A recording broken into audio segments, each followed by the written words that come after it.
Hi எல்லோருக்கும் வணக்கம். Welcome to UPSC agriculture optional Tamil. Next cytoplasmic organelle வந்து மைட்டோகாண்ட்ரியா ஓகேவா. இந்த மைட்டோகாண்ட்ரியாவுக்கு என்ன மீனிங் அப்படின்னு பார்த்தோம்னா, க்ரீக் வேர்டில் மைட்டோஸ்னா த்ரெட்டுன்னு சொல்லுவாங்க. த்ரெட்டு, காண்ட்ரியன் அப்படின்னா கிரானியூல்னு சொல்லுவாங்க. ஸோ த்ரெட்டு மாதிரி இருக்கிற கிரானியூல், அதுக்கு பேர் தான் வந்து மைட்டோகாண்ட்ரியா அப்படின்னு சொல்லிட்டு பேர் கொடுத்தாங்க. இது ஒரு சைட்டோபிளாஸ்மிக் ஆர்கனல், சைட்டோபிளாஸ்டுக்குள்ளே இருக்கும் பிளாஸ்டிட் மாதிரியே. இதை வந்து யார் ஃபஸ்ட்டு அப்சர்வ் பண்ணுறான்னா, கோலிக்கர் அப்படின்ற ஒரு சயின்டிஸ்ட் வந்து 1880 வந்து இதை வந்துட்டு கண்டுபிடிக்கிறார். ஓகேவா. இது எப்படி இருக்கும், இதோட ஃபீச்சர்ஸ்லாம் எப்படி இருக்கும்னு பார்த்தீங்கன்னா, நல்லா பெருசாக இருக்கும், பிளாஸ்டிக் மாதிரி வந்து நல்லா லார்ஜாக இருக்கும். இதோட ஷேப்பு பார்த்தீங்கன்னா ரவுண்டு, அதாவது ரவுண்டாக இருக்கும், இல்லைனா ராடு ஷேப்பில் இருக்கும். ஓகேவா, ரவுண்டு ஷேப்பில் இல்லை ராடு ஷேப்பில் இருக்கும். இது எப்படி இருக்கும் அப்படின்னு பார்த்தீங்கன்னா, இதோட டிஸ்ட்ரிபியூஷன் இது எப்படி இருக்குன்னு பார்த்தீங்கன்னா, ஒன்று சிங்கிளாக இருக்கலாம், அதாவது ஒரே ஒரு மைட்டோகாண்ட்ரியா மட்டும் ஒரு இடத்துல சைட்டோபிளாஸ்டாக இருக்கலாம், இல்லைனா ஒரு 4-5 மைட்டோகாண்ட்ரியா சேர்ந்து ஒரே இடத்துல இருக்கலாம். அப்போ சிங்கிளாவோ இல்லை குரூப்பாவோ வந்து இந்த மைட்டோகாண்ட்ரியா இருக்கும். ஓகேவா. இதோட சைஸும் ஷேப்பும் பிளாஸ்டிக் மாதிரி, அதாவது குளோரோபிளாஸ்ட் மாதிரி வந்துட்டு செல்லுக்கு செல்லு வந்து மாறிக்கிட்டே போகும், ஸ்பீஷஸ்க்கு வந்து மாறிக்கிட்டே போகும் இதோட சைஸும் ஷேப்பும். முக்கியமாக அதோட ஷேப் எப்படி இருக்குன்னு பார்த்தீங்கன்னா, ஒன்று ராடு இல்லைனா ரவுண்ட் ஷேப், இல்லைனா ஃபிலமெண்டஸ் ஷேப். எப்படி வந்து குளோரோபிளாஸ்ட்டும் ஃபிலமெண்டஸ்ன்னு சொன்னமோ, அதே மாதிரி மைட்டோகாண்ட்ரியா ஃபிலமெண்டஸ் ஷேப்பில் இருக்கும். ஃபிலமெண்டஸ்னால் வந்து த்ரெட்டு மாதிரி இருக்கிறது தான் ஃபிலமெண்டஸ். ஓகேவா, அந்த மாதிரி ஷேப்லேயும் இருக்கும். இதோட மெம்பரேன், அதாவது இது அவுட்டர் மெம்பரேன், இன்னர் மெம்பரேன் பார்க்குறோம். இதோட வெளிப்பக்கம் பார்த்தீங்கன்னா, இதுவும் மெம்பரேனால், இதுவும் வந்து மெம்பரேனால் தான் பவுண்டாக இருக்கும், அதாவது டபுள் மெம்பரேன். அதே மாதிரி தான் இன்னர் அண்ட் அவுட்டர்னு 2 மெம்பரேன் குளோரோபிளாஸ்டில் இருக்க மாதிரி இந்த மைட்டோகாண்ட்ரியாலையும் இன்னர் மெம்பரேன் அவுட்டர் மெம்பரேன் சொல்லிட்டு 2 மெம்பரேன் இருக்கும். இது அவுட்டர்னா உள்ள வந்து ஒரு இன்னர் மெம்பரேன் இப்படி இருக்கும். ஓகேவா. ஸோ டபுள் மெம்பரேனாக இருக்கும். இதுவும் வந்து அதே மாதிரி லிப்போப்ரோட்டீனேஷியஸ், புரோட்டீன் லிப்பிட் புரோட்டீன்ற மாதிரி ட்ரைலாமினார் யூனிட் மெம்பரேன் லிப்போப்ரோட்டீனேஷியஸாக இருக்கும். ஓகேவா. அதாவது இந்த அவுட்டர் மெம்பரேனாக இருந்தாலும் சரி, இன்னர் மெம்பரேனாக இருந்தாலும் சரி, இதுவே வந்து 3 லேயராக இருக்கும். 1 2 3 லேயராக இருக்கும். ஓகேவா. இந்த 3 லேயருக்கு பேர் தான், மறுபடியும் ரிப்பீட் பண்ணுறேன், ட்ரை லேமினார்னு சொல்லுவாங்க. இதுக்கு பேர் தான் யூனிட் மெம்பரேன் சொல்லிட்டு சொல்லுவாங்க சிம்பிளாக. இது எப்படி ட்ரை லேமினார் 3 லேயர்ஸ். என்னென்ன லேயர்னால், ஃபஸ்ட்டு ப்ரோட்டீன், நடுவில் லிப்பிடு, அடுத்தது ப்ரோட்டீன். இப்படி வந்து இந்த அவுட்டர் மெம்பரேன்லையும் இருக்கும், இந்த இன்னர் மெம்பரேன்லையும் இருக்கும். ஓகேவா. ஸோ இதுதான் வந்து டபுள் மெம்பரேனு. இந்த அவுட்டர் மெம்பரேன் பார்த்தீங்கன்னா ஒரு பேக் மாதிரி இப்படி ஃபார்ம் ஆகும். இந்த பேக் மாதிரி ஃபார்ம் ஆகும் இந்த இன்னர் மெம்பரேனை சுற்றி. அப்படி ஃபார்ம் ஆகும் போது இந்த அவுட்டர் மெம்பரேன் இருக்குல்ல, ஒரு பேக் மாதிரி இந்த இன்னர் மெம்பரேனில் வந்து ஃபார்ம் ஆகும். அப்படி ஃபார்ம் ஆகும்போது இந்த இன்னர் மெம்பரேன் பார்த்தீங்கன்னா இப்படி வந்து ஃபோல்ட் ஆகிட்டே வரும். இப்போ ஏதாச்சும் ஒரு பொருள் மேலே இன்னொரு பொருள் அழுத்துனீங்கன்னா ஃபோல்ட் ஆகும்ல, அந்த உள்ளே இருக்க பொருள். அதே மாதிரி இந்த இன்னர் மெம்பரேன் வந்துட்டு ஃபோல்ட் ஆகிருக்கும் இப்படி. ஓகேவா. இந்த ஃபோல்ட் ஆகுறதுனால ஃபிங்கர் மாதிரி ஃபார்ம் ஆகிடும். இப்படி ஃபிங்கர் மாதிரி ஃபார்ம் ஆகிடும். இந்த மாதிரி ஃபிங்கர் மாதிரி ஃபார்ம் ஆகிறதுக்கு பேர் என்னன்னு சொல்லுவாங்கன்னா சிஸ்டர்ன். ஓகேவா. ஸோ இந்த இன்னர் மெம்பரேன் பார்த்தீங்கன்னா இப்படி ஃபிங்கர் மாதிரி ஃபோல்ட் ஆகிடும். அதுக்கு பேர் என்னன்னு பார்த்தீங்கன்னா சிஸ்டர்ன்னு சொல்லுவாங்க. ஓகேவா. ஸோ இந்த இன்னர் மெம்பரேனுக்கும் இந்த அவுட்டர் மெம்பரேனுக்கும் நடுவில் இருக்கிற ஸ்பேஸு, அப்புறம் இதுக்கு பேர் மேட்ரிக்ஸ்ன்னு சொல்லுவாங்க. ஓகேவா. இந்த ஸ்பேஸ் எல்லாம் பார்த்தீங்கன்னா ரொம்ப விஸ்கஸாக இருக்கும், அதாவது கொஞ்சம் குழன்னு ஒரு விஸ்கஸ் மெட்டீரியல் இருக்கும், ஒரு அதுவும் ஃப்ளூயிட் தான். ஓகே, விஸ்கஸாக இருக்கும். அந்த விஸ்கஸ் மெட்டீரியல் பேர் என்னன்னு சொல்லுவாங்கன்னா மைட்டோகாண்ட்ரியல் மேட்ரிக்ஸ். ஓகேவா. Mitochondrial matrix, viscous mitochondrial matrix எங்கெங்கெல்லாம் இருக்குன்னா, இந்த மாதிரி வாட்ரியாக கொஞ்சம் விஸ்கஸாக இந்த இன்னர் அவுட்டர் மெம்பரேன் நடுவில் இந்த இன்னர் மெம்பரேனுக்குள்ள இந்த மேட்ரிக்ஸ் இடத்தெல்லாம் பார்த்தீங்கன்னா இந்த மாதிரி இருக்கும். அதுக்கு பேர் மைட்டோகாண்ட்ரியல் மேட்ரிக்ஸ்னு பேர். எப்படி வந்து குளோரோபிளாஸ்டோட மேட்ரிக்ஸ் பார்ட்டில் பார்த்தீங்கன்னா மல்டி என்சைம் காம்ப்ளெக்ஸ் இருக்கும், அதே மாதிரியே இந்த மைட்டோகாண்ட்ரியாவோட இந்த மைட்டோகாண்ட்ரியல் மேட்ரிக்ஸ்னு சொன்ன ஸ்பேஸ் இருக்குல்ல, இந்த இடத்துல இந்த அவுட்டர் இன்னர் மெம்பரேன் நடுவில் இந்த மேட்ரிக்ஸ்குள்ளே இருக்கிற இந்த லிக்விட் லேயர்லாம் வந்துட்டு என்ன வச்சுருக்குன்னு பார்த்தீங்கன்னா என்சைம், அதாவது oxidative enzyme and coenzyme சொல்கிற 2 விதமான என்சைமை வந்துட்டு இந்த இடத்தெல்லாம் வந்து ஃபில் பண்ணி வச்சுருக்கோம். ஓகேவா. இது எதுக்கு யூஸ் ஆகும்னா, எனர்ஜி வந்து ப்ரொடியூஸ் பண்ணுறதுக்கு யூஸ் ஆகும் இந்த என்சைம்லாம். ஓகேவா. அதே மாதிரியே இந்த குளோரோபிளாஸ்டில் ரைபோசோம் பார்த்த மாதிரி இந்த மைட்டோகாண்ட்ரியாலையும் வந்துட்டு ரைபோசோம் இருக்கும். இந்த ரைபோசத்தோட முக்கியமான ஃபங்க்ஷன் என்னன்னு பார்த்தீங்கன்னா, ப்ரோட்டீனை வந்து சிந்தசைஸ் பண்ணும். இந்த ப்ரோட்டீன் வந்து எதுக்கெல்லாம் யூஸ் ஆகும்னா, எனர்ஜியை வந்து ட்ரான்ஸ்ஃபர் பண்ணுறதுக்கு, அதாவது எனர்ஜி ப்ரொடியூஸ் பண்ணுறதுக்கும் அதை வந்து மற்ற பாட்டுக்கு வந்து ட்ரான்ஸ்ஃபர் பண்ணுறதுக்கும் இந்த ரைபோசோம் வந்து ரொம்ப ரொம்ப முக்கியமாக இந்த ப்ரோட்டீனை ப்ரொடியூஸ் பண்ணுறது. இந்த ப்ரோட்டீன் அதுக்கு தான் தேவைப்படுது. ஓகேவா. அப்புறம் வந்துட்டு இதுலேயும் வந்து டிஎன்ஏ இருக்கும். சைட்டோபிளாஸ்டில் இருக்கிற மாதிரி இந்த மைட்டோகாண்ட்ரியாவில் வந்து டிஎன்ஏ இருக்கும். இந்த டிஎன்ஏலாம் எப்படி இருக்குன்னா சர்க்குலராக இருக்கும். இந்த இடத்துல இப்படி சர்க்குலராக டிஎன்ஏ இருக்கும். ஓகேவா, இந்த மாதிரி சர்க்குலர் டிஎன்ஏ இருக்கும், மேட்ரிக்ஸில் இருக்கும். இதான் மேட்ரிக்ஸு, சர்க்குலர் டிஎன்ஏ இருக்குது. இதுவும் வந்து என்ன ஃபங்க்ஷன் பண்ணுன்னா சைட்டோபிளாஸ்மிக் இன்ஹெரிட்டன்ஸ். இதுவும் வந்து இன்ஹெரிட் ஆகும். சைட்டோபிளாஸ்டில் இந்த செல்லு வந்து டிவைட் ஆகும்போது இதோட டாட்டர் செல் இருக்குல்ல, அந்த டாட்டர் செல்லையும் இந்த சைட்டோபிளாஸ்டில் இருக்கிற டிஎன்ஏ வந்து அதோட சைட்டோபிளாஸ்டிக்கையும் போகும். அதுக்கு பேர் தான் இன்ஹெரிட்டன்ஸ், சைட்டோபிளாஸ்மிக் இன்ஹெரிட்டன்ஸ் அப்படின்னு சொல்கிறது. இந்த மைட்டோகாண்ட்ரியோட ஃபங்க்ஷன், இந்த ஃபங்க்ஷன் என்னன்னு பார்த்தோம்னா ஃபஸ்ட்டு வந்துட்டு இதோட ஃபங்க்ஷனில் ஃபஸ்ட்டு வந்துட்டு இந்த மைட்டோகாண்ட்ரியா தான் வந்து செல் ரெஸ்பிரேஷனுக்கான சைட்டுன்னு சொல்லுவாங்க. செல் ரெஸ்பிரேஷனுக்கான சைட்டு, செல் ரெஸ்பிரேஷன் சைட்டுன்னு சொல்லுவாங்க. ஏன் அப்படி சொல்கிறாங்கன்னா இதான வந்து எனர்ஜியை ப்ரொடியூஸ் பண்ணுது. இந்த மைட்டோகாண்ட்ரியா வந்து எனர்ஜியை ப்ரொடியூஸ் பண்ணுறது இல்லையா? அப்படி எனர்ஜி ப்ரொடியூஸ் பண்ணுறது எதுக்குன்னா வந்து நம்ம அந்த செல் வந்து ரெஸ்பிரேட் பண்ணுறதுக்கு, அதாவது மூச்சு விடுறதுக்கு. நம்ம எப்படி மூச்சு விடுறோமோ அதுமாதிரி அதுவும் வந்துட்டு உயிர் வாழ்கிறதுக்கு, அந்த மூச்சு விடுறதுக்கு. ஓகேவா, அதை வந்து ரெஸ்பிரேட் பண்ணுறதுக்கு இதான் வந்து அந்த சைட். ஓகேவா, இது வந்து அந்த எனர்ஜியை ப்ரொடியூஸ் பண்ணுறது இந்த மைட்டோகாண்ட்ரியா. அப்போ ஏடிபி, அந்த எனர்ஜி ப்ரொடியூஸ் பண்ணுறதுக்கு பேர் ஏடிபி சிந்தசைஸ். அந்த எனர்ஜி என்னன்னா ஏடிபி. ஸோ ஏடிபி வந்து சிந்தசைஸ் பண்ணுது இல்லையா இந்த மைட்டோகாண்ட்ரியா. ஸோ இதை மொத்தமாக என்னென்னு சொல்லுவாங்கன்னா பவர் ஹவுஸ். இதான் இந்த எனர்ஜியை ப்ரொடியூஸ் பண்ணி ரெஸ்பிரேட் பண்ணுறதுக்கு வந்துட்டு இதாகிறதுனால, ஃபங்க்ஷன் பண்ணுறதுனால, அந்த ஃபங்க்ஷன் பண்ணுறதுனால இந்த மைட்டோகாண்ட்ரியாவுக்கு பேர் வந்து பவர் ஹவுஸ்ன்னு சொல்லிட்டு பேர் வந்திருக்கு. அது மட்டும் இல்லை, ஹைட்ரோஜனேஷன் வந்து டீஹைட்ரோஜனேஷன் ஆக்கிடும். இப்போ ஹைட்ரஜன் ப்ரொடியூஸ் ஆகுதுன்னா அது ஹைட்ரோஜனேஷன் சொல்லுவாங்க. அதே வந்து ஹைட்ரஜன் பிரேக் ஆகுதுன்னா அதுக்கு பேர் டீஹைட்ரோஜனேஷன் சொல்லுவாங்க. அந்த ஃபங்க்ஷனையும் வந்துட்டு இந்த மைட்டோகாண்ட்ரியா பண்ணுது. டீஹைட்ரோஜனேஷன் அந்த ஃபங்க்ஷனையும் பண்ணுது. அதேமாதிரி ஆக்சிடேட்டிவ் பாஸ்பாரிலேஷன், ஆக்சிடேட்டிவ் பாஸ்பாரிலேஷன் இதெல்லாம் வந்து என்னன்னு சொல்லிட்டு நம்ம நெக்ஸ்ட் கிளாஸ்லாம் பார்ப்போம். ஆக்சிடேட்டிவ் பாஸ்பாரிலேஷன் இதெல்லாம் வந்துட்டு இந்த மைட்டோகாண்ட்ரியா பண்ணும். இதெல்லாம் எங்கெங்கே நடக்கும்னு பார்த்தீங்கன்னா மேட்ரிக்ஸில் வந்துட்டு இந்த மேட்ரிக்ஸ் பொசிஷன் இருக்குல்ல, இந்த மேட்ரிக்ஸ் இல்லையா, இந்த மைட்டோகாண்ட்ரியல் மேட்ரிக்ஸில் வந்து என்னெல்லாம் நடக்கும்னா இந்த ஆக்சிடேட்டிவ் டீகார்பாக்சிலேஷன், அதாவது இன்னொன்று இருக்குது ஆக்சிடேட்டிவ் டீகார்பாக்சிலேஷன், அதுவும் கிரெப்ஸ் சைக்கிள்ன்ற ஒரு சைக்கிளும் எனர்ஜி சைக்கிள். இது எல்லாமே வந்து எனர்ஜி ப்ரொடியூஸ் பண்ணுற ஃபங்க்ஷன் பண்ணுற ப்ராசஸ். ஓகேவா, இதெல்லாம் வந்து இது ரெண்டும் இந்த மேட்ரிக்ஸில் நடக்கும். இந்த நம்ம சிஸ்டம் பார்த்தோம்ல, அந்த ஃபோல்டிங், அந்த ஃபிங்கர் ஃபோல்டிங், இன்னர் மெம்பரனோட இன்னர் ஃபோல்டிங், அந்த சிஸ்டம்ன்ற இடத்துல வந்துட்டு இந்த ஆக்சிடேட்டிவ் பாஸ்பாரிலேஷனும் ரெஸ்பிரேட்டரி செயினும் நடக்கும். ரெஸ்பிரேட்டரி செயினும் அங்கே நடக்கும். ஓகேவா, நெக்ஸ்ட்டு சைட்டோபிளாஸ்மிக் ஆர்கனல் வந்து endoplasmic reticulum. Endoplasmic reticulum first chloroplast பார்த்தோம், செகண்ட் வந்துட்டு மைட்டோகாண்ட்ரியா பார்த்தோம், இப்போ தேர்டு வந்து எண்டோபிளாஸ்மிக் ரெட்டிகுலம் பார்க்க போகிறோம். அதை யார் ஃபஸ்ட்டு அப்சர்வ் பண்ணுறான்னா போர்ட்டர்ன்ற சயின்டிஸ்ட் ஃபஸ்ட்டு அப்சர்வ் பண்ணுறாங்க. எப்போனா 1945. இது எங்கே வந்து இவர் பார்க்குறாருன்னா ரேட்டோட, எலியோட லிவர் செல்லை வந்து இவர் கண்டுபிடிக்கிறார். இந்த மாதிரி ஒரு ஆர்கனல் இருக்குது அப்படின்னு சொல்லிட்டு லிவர் செல்லை வந்து ரேட்டோட லிவர் செல்லை வந்து இவர் அப்சர்வ் பண்ணுறாரு. இந்த சைட்டோபிளாஸ்மிக் மேட்ரிக்ஸில் பார்த்தீங்கன்னா இந்த சைட்டோபிளாஸ்மில் இருக்கிற ஆர்கனல் தான் இதெல்லாம் இல்லையா. அப்போ இந்த சைட்டோபிளாஸ் வந்து ரெண்டு விதமாக பிரித்தோம். ஒன்று சைட்டோபிளாஸ்மிக் மேட்ரிக்ஸ், இன்னொன்று சைட்டோபிளாஸ்மிக் ஸ்ட்ரக்சர். இந்த சைட்டோபிளாஸ்மிக் ஸ்ட்ரக்சரில் தான் இந்த சைட்டோபிளாஸ்மிக் ஆர்கனல். அப்போ இந்த மேட்ரிக்ஸ் உள்ளே தான் வந்து இதெல்லாம் மிதந்துட்டுருக்கு. அப்போ அந்த சைட்டோபிளாஸ்மிக் மேட்ரிக்ஸில் வந்து இந்த எண்டோபிளாஸ்மிக் ரெட்டிகுலம் வந்து இப்படி வந்து டிரான்ஸ்வர்ஸாக ஒரு இன்டர் கனெக்டிங் இதை உருவாக்கும். இதான் வந்து ஒரு சைட்டோபிளாசம்னு வச்சுக்கோங்களேன்.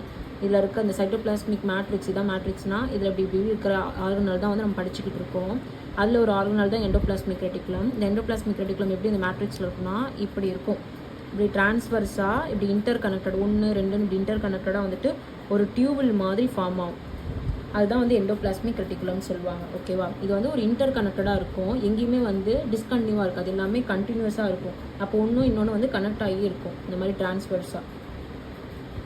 இது பார்த்தோம்னா எப்படி இருக்கும், இதோட மெம்பரேன் எப்படி வந்து மைட்டோகாண்ட்ரியாலையும் குளோரோபிளாஸ்ட்லையும் பார்த்தோமோ அது மாதிரி இதுவும் வந்து மெம்பரேன் பவுண்டட் தான். இதுக்கும் மெம்பரேன் இருக்கும். இதுவும் வந்து யூனிட் மெம்பரேன் அதே மாதிரி ட்ரைலாமினா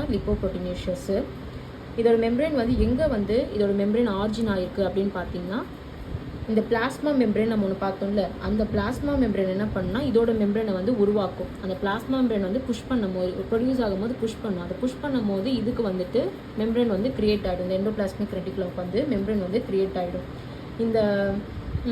இந்த இதோட மெம்பரேனில் பார்த்தீங்கன்னா இந்த எண்டோபிளாஸ்மிக் இதையே வந்து 2 விதமாக வந்து டிவைட் பண்ணுவாங்க. எதை பொறுத்துனா இதில் இருக்க ரைபோசோம் பொறுத்து. நம்ம குளோரோபிளாஸ்ட்லேயும் ரைபோசோம் பார்த்தோம், மைட்டோகாண்ட்ரியாலையும் ரைபோசோம் பார்த்தோம். அதே மாதிரி இந்த எண்டோபிளாஸ்மிக் ரெட்டிகுலத்துலேயும் ரைபோசோம் இருக்கும். இந்த ரைபோசோம் பொறுத்து இந்த எண்டோபிளாஸ்மிக் ரெட்டிகுலத்தை வந்து 2 விதமாக பிரிப்பாங்க. இந்த மெம்பரேன் சொன்னல, அந்த மெம்பரேனில் வந்து இப்படி குட்டி குட்டியாக, இதான் மெம்பரேன்னா இப்படி குட்டி குட்டியாக ரைபோசோம் இருக்கும். அப்படி இருந்துச்சுன்னா அதுக்கு பேர் வந்து ரஃப் எண்டோபிளாஸ்மிக் ரெட்டிகுலம். அப்படியே சொரசரன் இருக்குல்ல, ரஃப் எண்டோபிளாஸ்மிக் ரெட்டிகுலம் சொல்லுவாங்க. இதே வந்து எண்டோபிளாஸ்மிக் ரெட்டிகுலத்தில் வந்துட்டு அந்த மாதிரி ரைபோசோம் இல்லைன்னா அது பேர் வந்துட்டு ஸ்மூத் எண்டோபிளாஸ்மிக் ரெட்டிகுலம்னு சொல்லுவாங்க. ஓகேவா? ஸ்மூத் எண்டோபிளாஸ்மிக் ரெட்டிகுலம் 2 விதமாக பிரிப்பாங்க. நம்ம ஏற்கனவே பார்த்தோம், ரைபோசோம் இருந்தால் அதோட ஃபங்க்ஷன் என்ன? ப்ரோட்டீன் வந்து சிந்தசைஸ் பண்ணும்.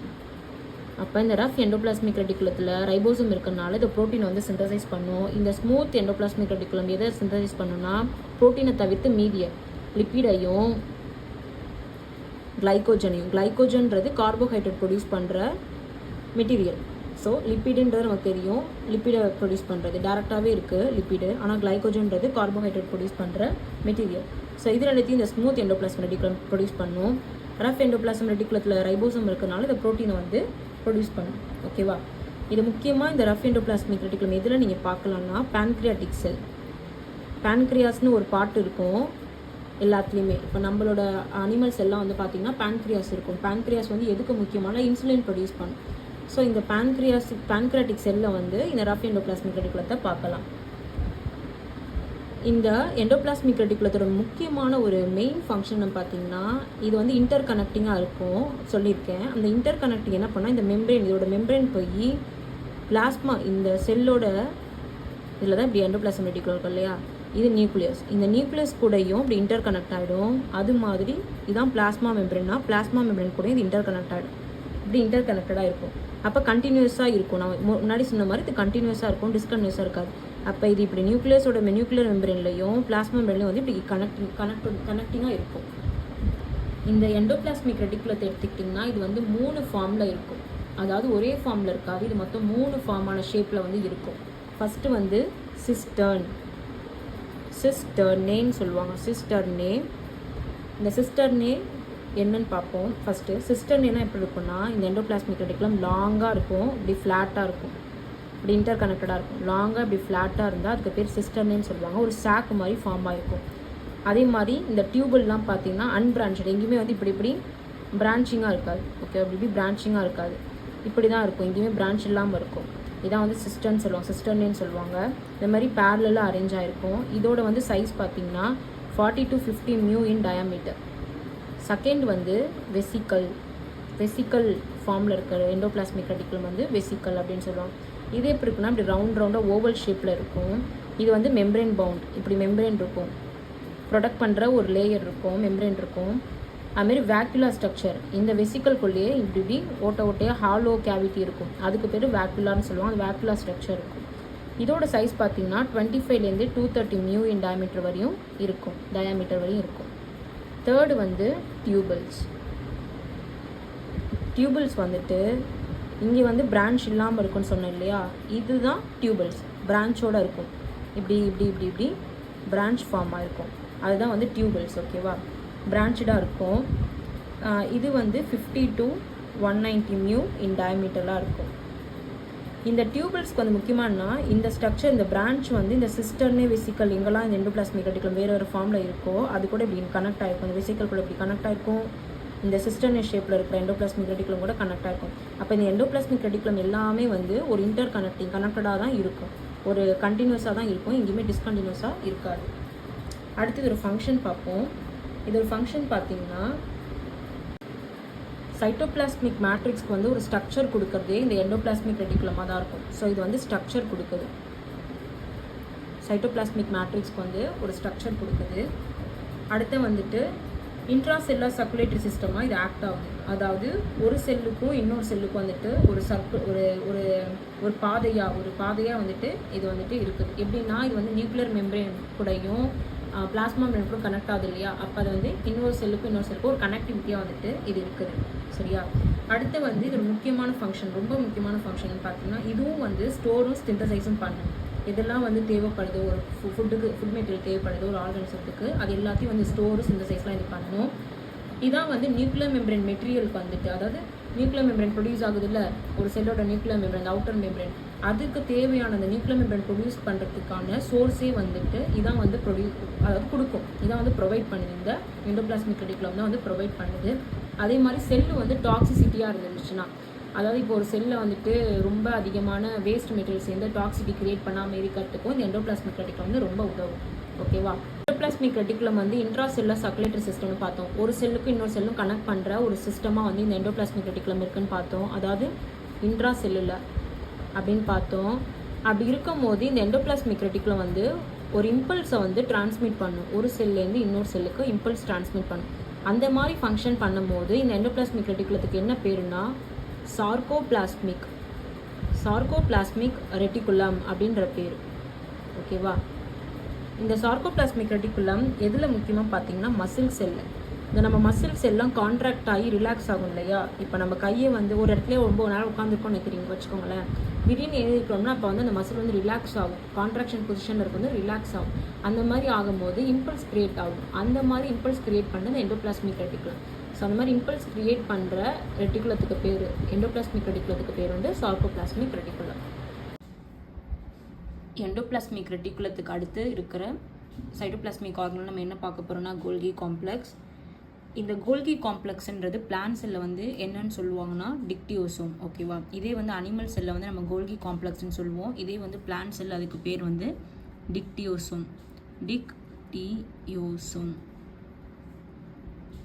டிக்டியோசோம்னு சொல்லுவாங்க. இது வந்து எல்லா செல்லையுமே இருக்கும். இந்த கோல்கி காம்ப்ளெக்ஸ் வந்துட்டு எல்லா செல்லையுமே இருக்கும். யூகரியோட்டிக் செல்லில் இருக்கும். ஆனால் எதில் இருக்காதுன்னா ப்ரோகரியோட்டிக் செல்லில் இருக்காது. ஓகேவா? ஸோ அதாவது ப்ரிமிட்டிவ் செல் எதுலேயுமே வந்துட்டு கோல்கி காம்ப்ளெக்ஸ் இருக்காது. ஏன்னா அங்கே வந்து நியூக்ளியஸே வந்து வெல் டிஃபைன்டாக இருக்காது. எல்லாமே வந்துட்டு அப்படியே சைட்டோபிளாஸ்மிக் இடத்துலேயே வந்துட்டு அப்படியே ஃபுல்லாக வந்து டிஸ்ட்ரிபியூட் ஆகிருக்கும் இல்லையா? அதுதான் ப்ரோகரியோட் சொல்லுவோம். அந்த ப்ரோகரியோட்டில் வந்துட்டு கோல்கி காம்ப்ளெக்ஸ் இருக்காது. அதே யூகரியோட்டிக்கில் வந்துட்டு வெல் டிஃபைன்டு நியூக்ளியஸ் இருக்கும். அதனால சைட்டோபிளாஸ்மிக் ஆர்கனாலும் வந்து நல்லா மெம்பரேன் பவுண்டாக வெல் டிஃபைன்டாக இருக்கும். ஸோ கோல்கி காம்ப்ளெக்ஸ் வந்து யூகரியோட்டிக்கில் இருக்கும். அதே வந்து ப்ரோகரியோட்டிக்கில் வந்துட்டு இருக்காது. இந்த கோல்கி காம்ப்ளெக்ஸோட முக்கியமான ஃபங்க்ஷன் என்னென்னு பார்த்தீங்கன்னா இதோட செக்ரீஷன் சொல்லுவாங்க. ஓகேவா? அதாவது தேவையான மெட்டீரியல்லாம் வந்து செக்ரீட் பண்ணுறது தான் அந்த கோல்கி காம்ப்ளெக்ஸோட முக்கியமான ஃபங்க்ஷனே. அதுவும் முக்கியமாக எதுக்குன்னா, இப்போ செல்வால் இருக்குல்ல, ஒரு செல்லு புதுசாக ஒரு செல் வந்து உருவாகுதுன்னா அதோட செல்வால் வந்து டெவலப் ஆகிறதுக்கு வந்துட்டு முக்கியமாக தேவையான மெட்டீரியல் வந்து செக்ரீட் பண்ணுறதே இந்த கோல்கி காம்ப்ளெக்ஸாக தான் இருக்கும். ஸோ கோல்கி காம்ப்ளெக்ஸ்னாலே முக்கியமாக நீங்கள் ஞாபகம் வச்சுக்க வேண்டிய மெயின் ஃபங்க்ஷன் வந்து அதை செல்வால் வந்து செக்ரீட் பண்ணுறதுக்கு, அதாவது செல்வால் உருவாக்குறதுக்கு தேவையான நெசசரி, அதாவது தேவையான மெட்டீரியல்லாம் வந்துட்டு இது வந்து செக்ரீட் பண்ணும் இந்த கோல்கி காம்ப்ளெக்ஸ். ஓகேவா? அதுதான் முக்கியமான ஃபங்க்ஷன். இந்த கோல்கி காம்ப்ளெக்ஸ் வந்து யார் கண்டுபிடிச்சான்னா கோல்கின்ற ஒரு சயின்டிஸ்ட் வந்து 1898 வந்துட்டு இந்த கோல்கி காம்ப்ளெக்ஸை வந்துட்டு டிஸ்கிரைப் பண்ணுறாரு. அதாவது இதை மாதிரி கண்டுபிடிச்சி சொல்கிறாரு, இதான் கோல்கி காம்ப்ளெக்ஸ்னு ஒன்று இருக்குது, எண்டோபிளாஸ்மிக் ரெட்டிகுலம் மாதிரியே கோல்கி காம்ப்ளெக்ஸ்னு ஒன்று இருக்குது அப்படின்னு சொல்கிறாரு. இதோட முக்கியமான ஃபங்க்ஷன் என்னன்னு சொல்கிறாருன்னா செக்ரீஷன் அப்படின்றாரு.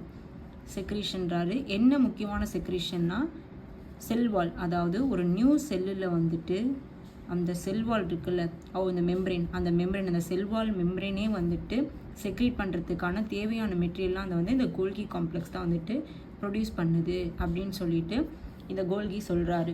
அது மட்டும் இல்லை, இந்த கோல்கி காம்ப்ளெக்ஸ் வந்துட்டு பாலிமார்ஃபிக்ன்றார். பாலிமார்ஃபிக்னா ஒரே ஒரு மார்ஃபாலஜி இருக்காது, இது ஒரே மாதிரி வந்துட்டு உருவத்தில் இருக்காது, நிறைய உருவங்கள் வந்து மாறிக்கிட்டே இருக்கும் இந்த கோல்கி காம்ப்ளெக்ஸ் அப்படின்னு சொல்கிறார். அந்த நிறைய உருவங்களுக்கு பேர் என்னன்னு பார்த்தோம்னா இங்கிலீஷில் பாலிமார்ஃபாலஜின்னு சொல்லுவாங்க. ஓகேவா? பாலிமார்ஃபிக் இன் நேச்சர் அப்படின்றது. என்னென்ன உருவம்லாம் இந்த கோல்கி காம்ப்ளெக்ஸில் இருக்குன்னா, ஃபஸ்ட்டு வந்துட்டு சிஸ்டர்ன் அப்படின்னு சொல்லுவாங்க, சிஸ்டர்னே. செகண்ட் வந்துட்டு வெசிக்கல்,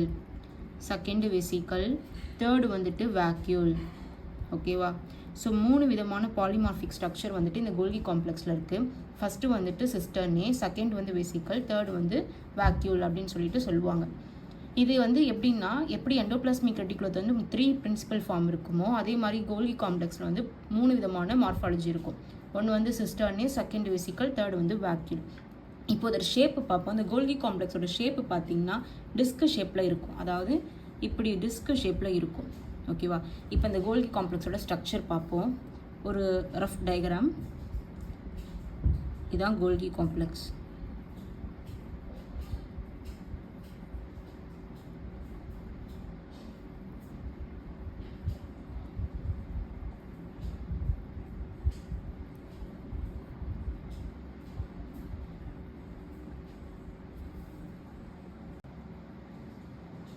கோல்கி காம்ப்ளெக்ஸோட சென்ட்ரல் பார்ட் பார்த்தீங்கன்னா ஒரு ஃப்ளாட் பிளேட்டு மாதிரி இருக்கும்.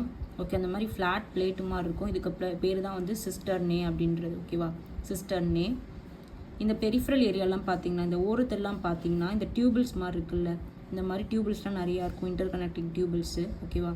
இந்த மாதிரி இன்டர் கனெக்டிங் டியூபிள்ஸ்லாம் இருக்கும். இது கூட சேர்ந்து அதுக்கு வந்து டியூபுலார் பொசிஷன் அப்படின்வாங்க, டியூபுலாராக இருக்குது அப்படின்னு சொல்லிட்டு சொல்லுவாங்க. ஓகேவா? இந்த டியூபிள்ஸ் கூட வந்துட்டு இந்த பெரிஃபரல் ஏரியாவிலேயே நிறையா இந்த மாதிரி முடிச்சு அப்படி நாட்டு மாதிரி வந்து இப்படி குட்டி குட்டியாக போட்டு இருக்கும். அதுக்கு பேர் தான், அந்த மார்ஃபாலஜிக்கு பேர் வந்துட்டு வெசிக்கல் அப்படின்னு சொல்லுவாங்க. ஓகேவா? வெசிக்கல். இந்த இது கூடயே வந்து இப்படி ஒன்றுமே இல்லாமல் ஹாலோவாக இருக்கும், எதுவுமே உள்ளே இல்லாமல் வெறும் வந்து ஒரு கூடு மாதிரி ஹாலோவாக இருக்கும். அதுக்கு பேர் வந்து வாக்யூல். இந்த மாதிரி நிறைய விதமான மார்ஃபாலஜி வந்து இந்த கோல்கி காம்ப்ளெக்ஸ் வந்துட்டு எக்ஸிபிட் பண்ணும், அதாவது காட்டும். ஓகேவா? இதுக்கு பார்த்தீங்கன்னா இதோட இந்த கோல்கி காம்ப்ளெக்ஸும் மெம்ப்ரெயின் பவுண்டு தான். இந்த ஃபுல் கோல்கி காம்ப்ளெக்ஸுமே வந்து மெம்ப்ரெயின் பவுண்டு.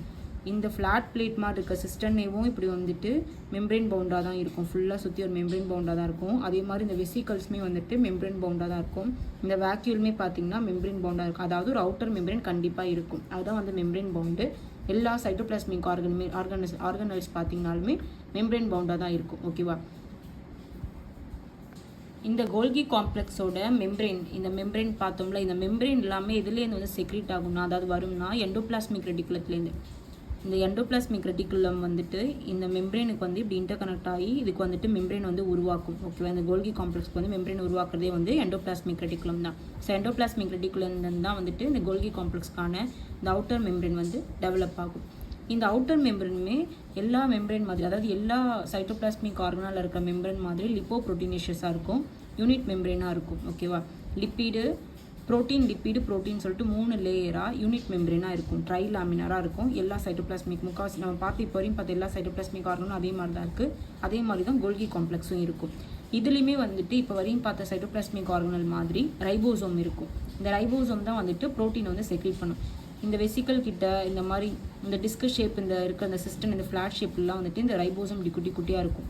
இதோட ஃபங்க்ஷன் வந்து பார்த்தீங்கன்னா ப்ரோட்டீன் சிந்தசைஸ். ஸோ இது வந்து ப்ரோட்டீன் வந்து சிந்தசைஸ் பண்ணிகிட்டு இருக்கும் இந்த ரைபோசோம் கோல்கி காம்ப்ளெக்ஸ் கூட அட்டாச் ஆகி. இதோட ஃபங்க்ஷன் என்னென்னு பார்ப்போம். ஃபஸ்ட்டு ஃபங்க்ஷனே வந்து செல்வாலுக்கு தேவையான மெட்டீரியலை வந்துட்டு செக்ரீட் பண்ணுறது தான் இந்த கோல்கி காம்ப்ளெக்ஸோட முக்கியமான ஃபஸ்ட்டு ஃபங்க்ஷன். ஸோ இப்போ செல்லோட செல்வால் அதுக்கு தேவையான மெட்டீரியலை வந்துட்டு ப்ரொடியூஸ் பண்ணுறது தான் இந்த கோல்கி காம்ப்ளெக்ஸோட first function. So secretion. So first keyword என்ன? Secretion. Secretion of materials which is necessary for cell wall. ஓகேவா? So secretion of material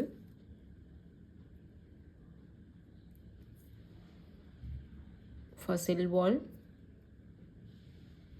production. Second முக்கியமான ஃபங்க்ஷன் என்னன்னு பார்த்தோம்னா, இது வந்து ஸ்டோரேஜ் பண்ணும், அதாவது எண்டோபிளாஸ்மிக் ரெட்டிகுலமோ ரைபோஸும் ப்ரொடியூஸ் பண்ணுற என்சைமு, ப்ரோட்டீன் இது எல்லாத்தையும் வந்து ஸ்டோர் பண்ணி அதை வந்து ஸ்டோர் பண்ணி வைக்கிறது தான் வந்து இந்த கோல்கி காம்ப்ளெக்ஸோட செகண்ட் மோஸ்ட் இம்பார்ட்டன்ட் ஃபங்க்ஷன், அதாவது ஸ்டோர் பண்ணி வைக்கிறது. இப்போ எண்டோபிளாஸ்மிக் ரெட்டிகுலம்லாம் பார்த்தீங்கன்னா அது நிறைய என்சைம் வந்து ப்ரொடியூஸ் பண்ணுறோம். அதே மாதிரி ரைபோசோமோட ஃபங்க்ஷன் நான் சொல்லியிருந்தேன், நிறைய ப்ரோட்டீன் வந்து சிந்தசைஸ் பண்ணுறது தான் வந்து ரைபோசோமோட ஃபங்க்ஷன் சொல்லிட்டு. ஸோ இது ரெண்டு காம்ப்ளெக்ஸ், அதாவது ரெண்டு சைட்டோபிளாஸ்மிக் ஆர்கனாலும் ப்ரொடியூஸ் பண்ணுற இந்த என்சைம்ஸ், இந்த ரைபோசோம் ப்ரொடியூஸ் பண்ணுறது ப்ரோட்டீன், இது எல்லாத்தையும் வந்துட்டு ஸ்டோர் பண்ணி வைக்கிறது தான் இந்த கோல்கி காம்ப்ளெக்ஸோட second most important function.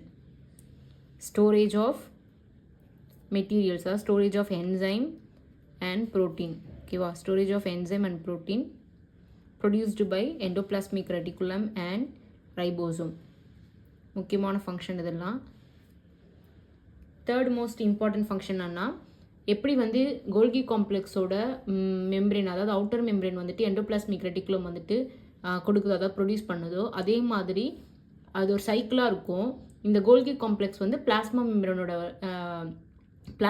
Outer membrane வந்துட்டு ப்ரொடியூஸ் பண்ணுறதுக்கான மெட்டீரியல் வந்துட்டு இது கொடுக்குது.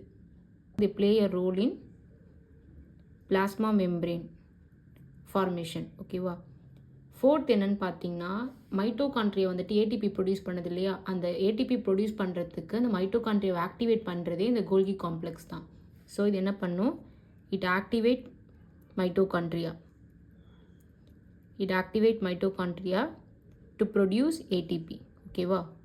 நம்ம ஏடிபி எதுக்குன்னு பார்த்துருப்போம். ஏடிபி எதுக்குன்னா இட்ஸ் அன் எனர்ஜி ப்ரொடியூஸ் பண்ணுறது ரெஸ்பிரேஷனுக்காக. ஓகேவா? அதான் மைட்டோகாண்ட்ரியோட முக்கியமான வேலை. ஸோ இந்த மைட்டோகாண்ட்ரியா வந்து ஆக்டிவேட் பண்ணுறதே வந்து இந்த கோல்கி காம்ப்ளெக்ஸ் தான். இந்த 4 தான் முக்கியமான ஃபங்க்ஷன் வந்து கோல்கி காம்ப்ளெக்ஸோடது.